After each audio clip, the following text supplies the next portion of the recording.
I am Sunil Dutt from Indian Institute of Public Administration, New Delhi, and this unit I will be talking to you about is on governance and good governance. The aim of this unit is to introduce the basic concepts of governance and good governance. After going through the unit, you would be able to list out the concepts of governance and good governance. Secondly, understand the different perspectives on governance.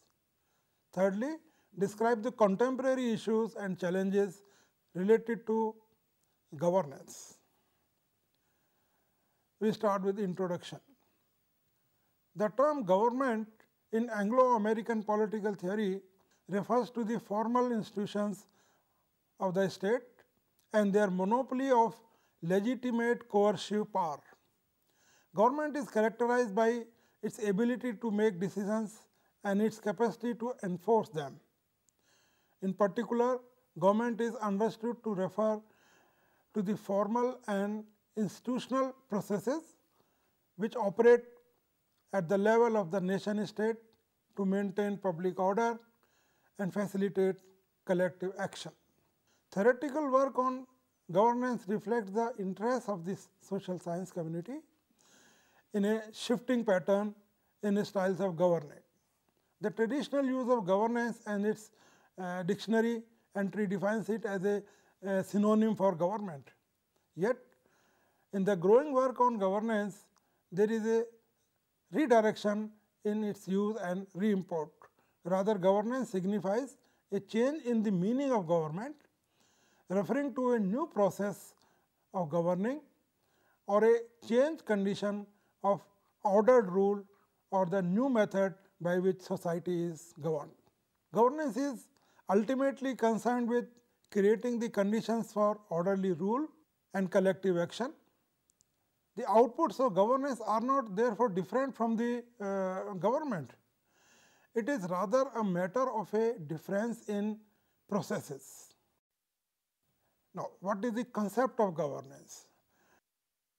The concept of governance came to light in 1980. The main objective of the governance is the welfare of the state. It is directed to the common citizen. Administration means structured bureaucracy, rules and regulations, but governance means the most efficient form of administration. There is a lot of difference between government and governance. Government is pillar, while governance is building, government is skeleton, governance is flash, government is rigid, governance is simple, narrow perspective, broader perspective, negative. In nature, it is positive in nature. It deals with policy making, other one deals with policy implementation. Government deals with maintenance of law and order, and the governance deals with mainly welfare of the state. So, in view of these differences, governance is citizen friendly and people friendly, related to common man, human being and welfare and efficiency in administration. Government institutions are created in every country or nation in the world, but they are not performing well according to the expectations of the people. This is not only because of the internal factors, but also external factors or surrounding factors in the current nations. The levels of the expectation of the people in the nations are increasing in human aspirations, creating new dimensions to the process of administration and governance. Thus, the governance takes the lead in adjusting to meet the requirements of the people's new aspirations and demands of the people in the present context of national growth and changing world scenario. Governance helps us in bridging the government and people and resulting in building the confidence of the government. Therefore, governance focuses on results, service quality and public satisfaction. Thus, resultant fact is that internal management of the government of a country, liberal democracy is the philosophy of governance. A government in general gives the framework of action and guidelines for the administrative machinery. But the governance is more than that. The existing social and economic conditions along with existing institutions are now contrary to each other. sometimes. Conflict is going on between these two people's protests and demands. Demands are increasing day to day. Bringing necessary reforms to meet these demands is very essential. Citizen-centered administration rather than rule-based within the democratic functioning systems. This involves the equitable distribution of different assets among all the sections of the people, keeping in mind their aspirations and demands on the government. This is to be achieved through governance. Now, what is the meaning and definition of governance? Since the second half of the 1990s, the literature in public administration mainly throws light on governance. Indeed, at times the term governance seems to have replaced public administration in the literature. It is difficult to find a commonly agreed upon definition of governance. World Bank prescription on governance is something different, but it says that governance is the act of exercising control over the actions of people. World Bank in its report defined governance as the exercise of political power to manage a nation's affairs. In another document titled Governance and Development, which was published in 1992, the World Bank defines governance as the manner in which power is exercised in the management of a country's economic and social resources for development. The World Bank has further defined three distinct aspects of governance, that is the form of political regime, the process by which authority is exercised for managing a country's economic and social resources for development, and finally, the capacity of the government to design, formulate and implement policies and discharge functions.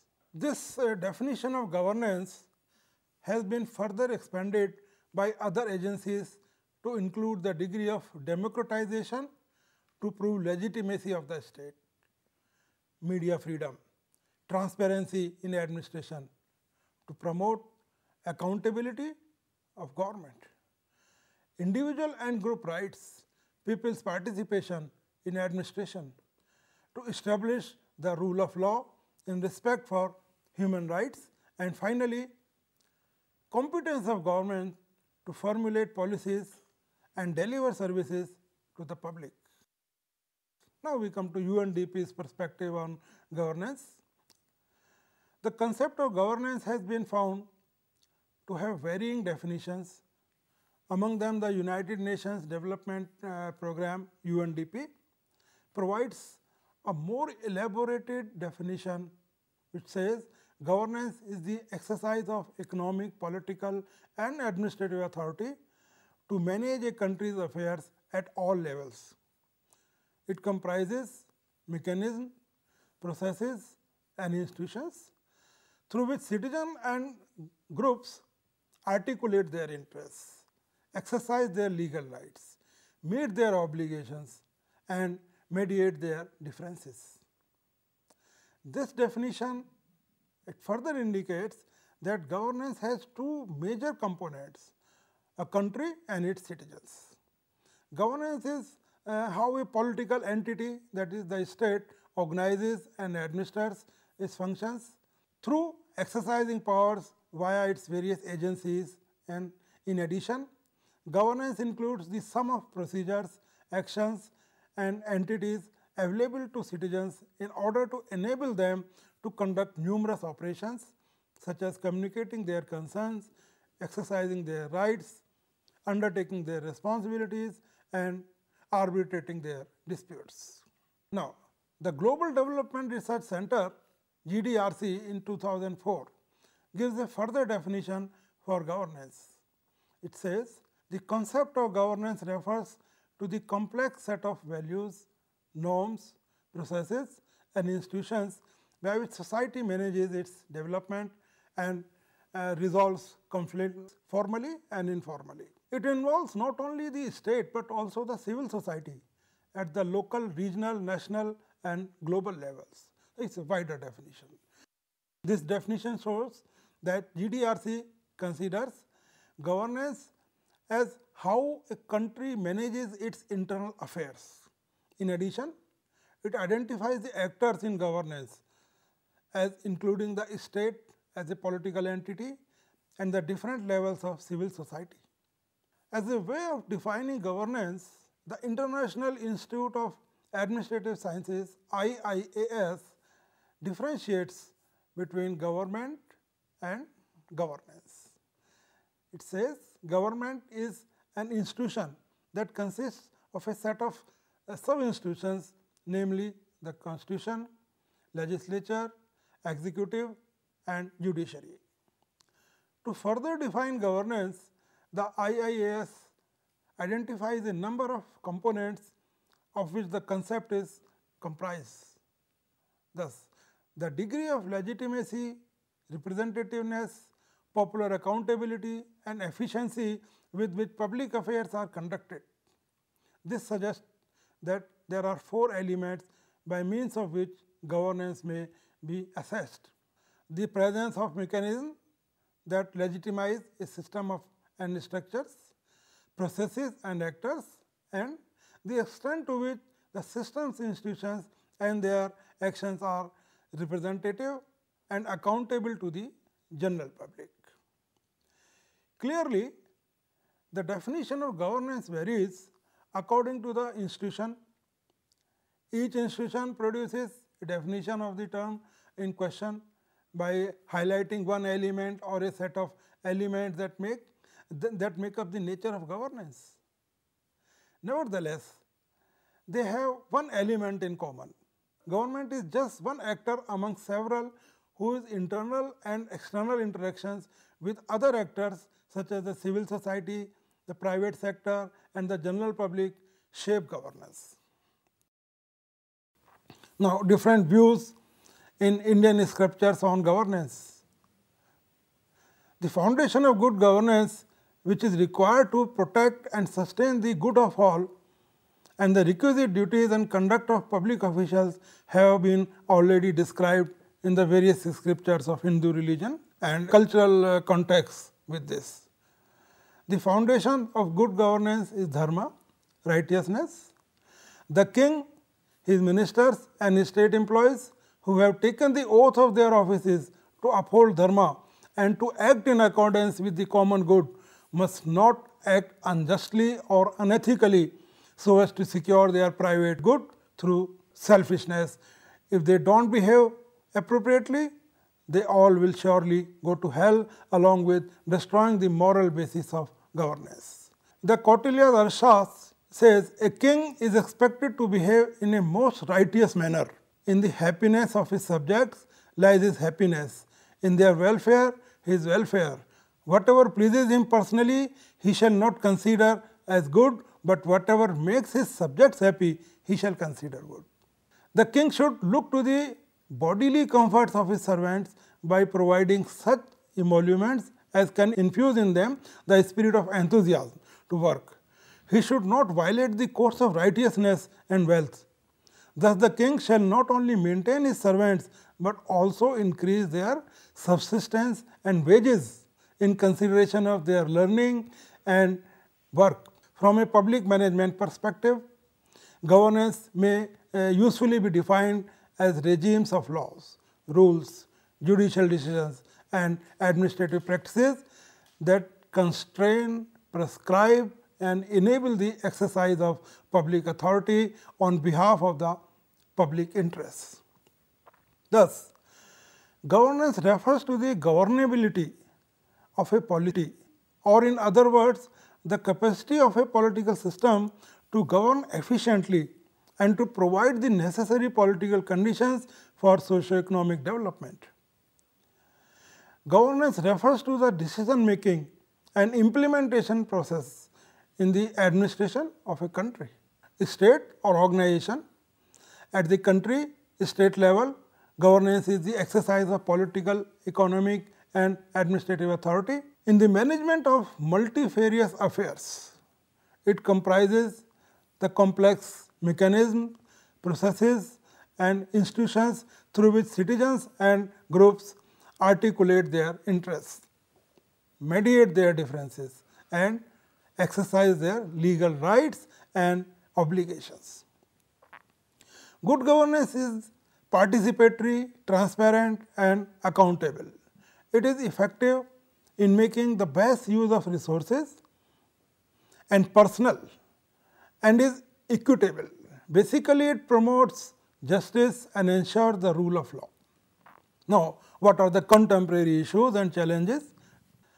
Contemporary public organizations also must negotiate societal compliance with their decisions and negotiate compliance with the contracts for service delivery.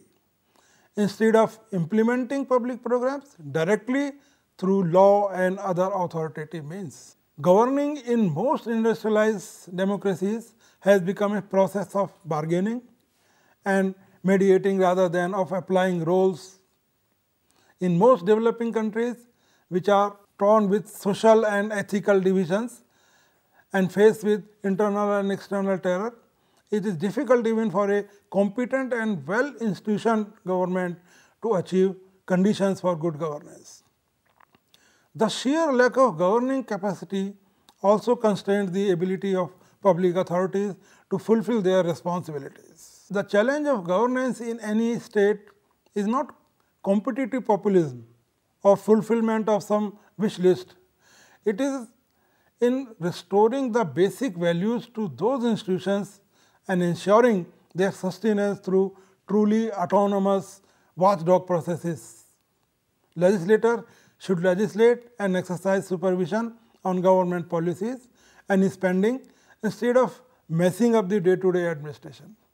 The executive should concentrate on fair and equitable governance and efficient delivery of public services instead of hankering after power and perks. The judiciary would focus on speedy justice not only for the high and mighty but also for the low and the weak. For this to succeed, the government should take a deliberate decision not to act as big brother and breathe down the neck of individuals and institutions. This itself could be an effective antidote to the cancer of corruption that is eating into the vitals of our society. That government is the best which governs the least. These famous words of Hugh Dalton must echo in the ears of our good politicians. Now we come to good governance. What is good governance? As in the various understanding of the concept of governance, good governance has also been viewed differently with various definitions. For the World Bank, good governance is epitomized by predictable, open and enlightened policy making, a bureaucracy imbued with professional ethos, an executive arm of government accountable for its actions, and a strong civil society participating in public affairs and all behaving under the rule of law. That is the precondition. In this definition, the World Bank highlights 4 elements that make up the building blocks of good governance: transparency and predictability in policy making, professionalism in bureaucracy, accountability of government, and participation of the civil society which swears by the law. With regard to UNDP, good governance is described as being, among other things, participatory, transparent and accountable. It is also effective and equitable, and it promotes the rule of law fairly. Good governance ensures that the voice of the poorest and the most vulnerable are heard in decision making, in the allocation of development resources, and that political, social and economic priorities are based on broad consensus among the 3 stakeholders. Who are the stakeholders? The state, private sector and the civil society.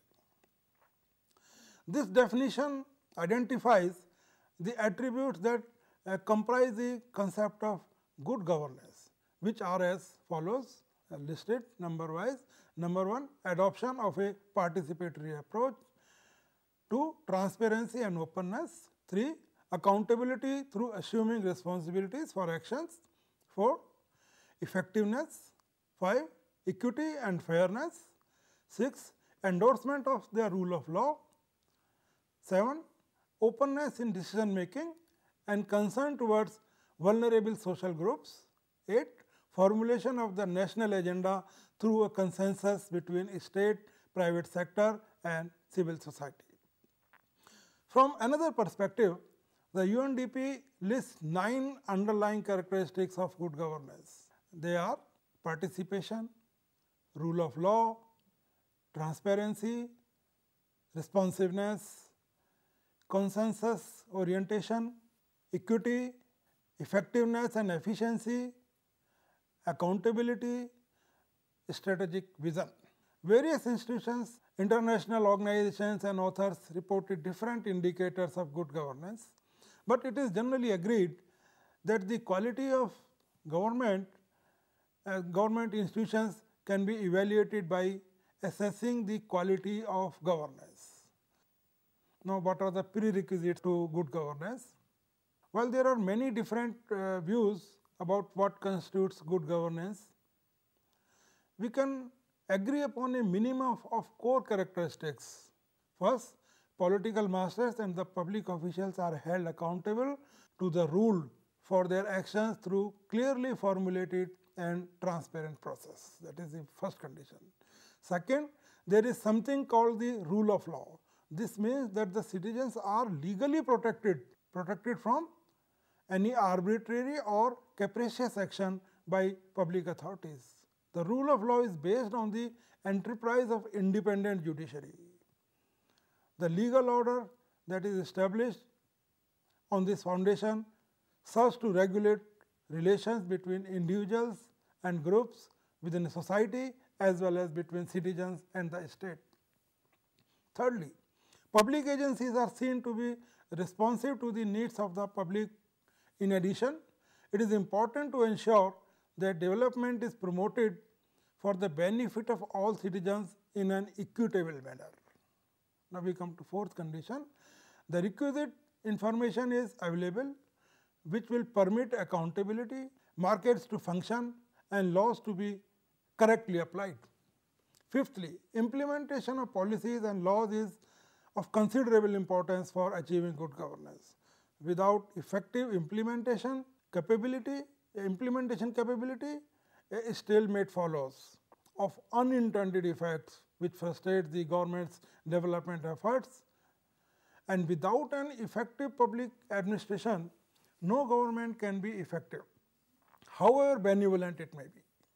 In this perspective, the issue now is whether governance should be state-centric or society-centric.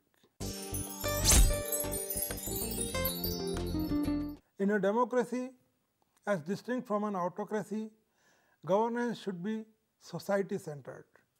It should include government, which in its dominant part, but transcend it by taking in the private sector and the civil society. All three are critical for sustaining human, economic and social development. The government creates a conducive political, legal and living environment.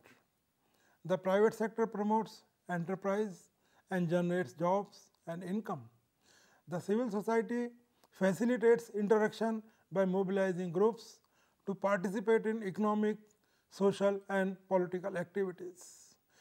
Because each has weaknesses and strengths, democratic governance is achieved through constructive interaction among all the three.